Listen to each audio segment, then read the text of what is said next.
So for doing this Khan Academy, it looks very similar, so you might be able to kind of figure it out based upon what we did last time. But basically, they'll ask you to factor. So you have to go through and factor, x squared minus 100, right? What does that factor to?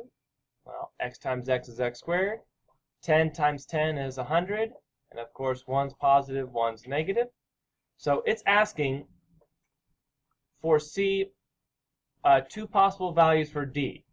And D is just any of them, right? So it's saying there's two answers you can put in here. You can either put in 10, or you can put in negative 10, and either one will be correct.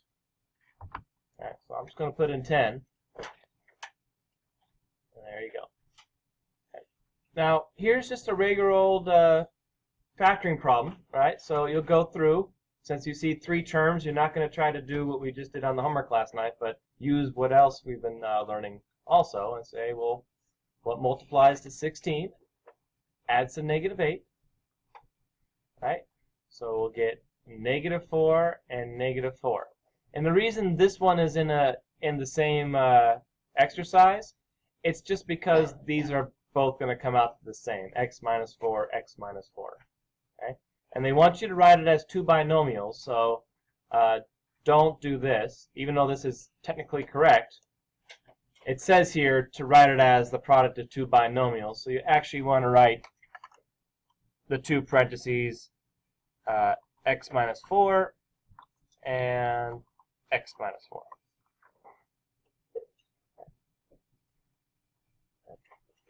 I've seen this before where they kind of give us one side and we have to find the other. Okay? So just keep in mind it's all related to factoring. So what multiplies to 25 and adds to 10? All right? 5 and 5, again, this is why it's in this special products category. It's where these come out to be the same. So this is technically x plus 5 and x plus 5. Right, so either side, that's why they say side, not length and width, because every side's equal. So we just x plus 5.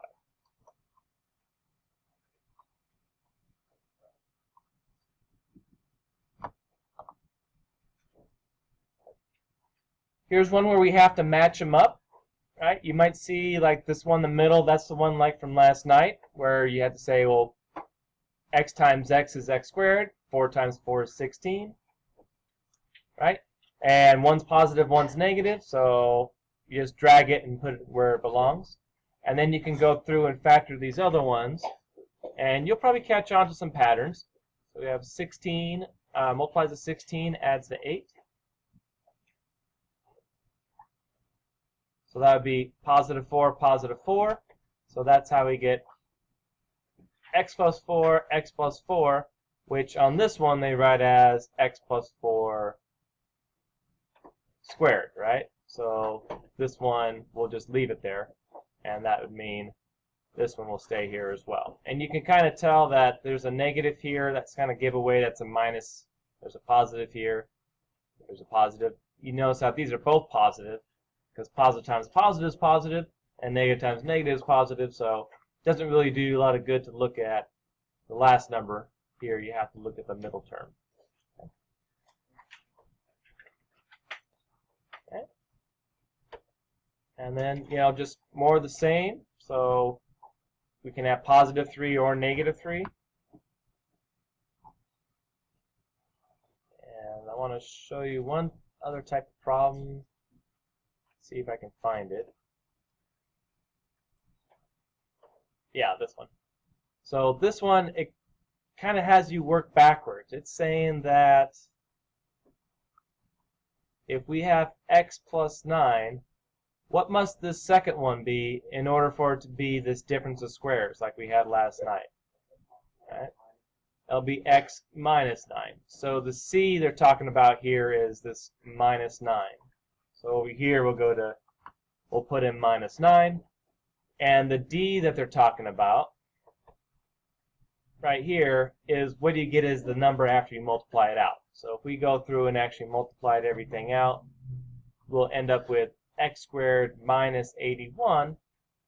And be careful, because the d is just the number itself. It already has the minus here. So you just want to put 81. So it's kind of finicky about that. It's you got to be very careful. Even though the number technically here is negative 81, they're only looking for the number because they already include the negative up here. So just be careful on that part. Sometimes you'll have the negative on there.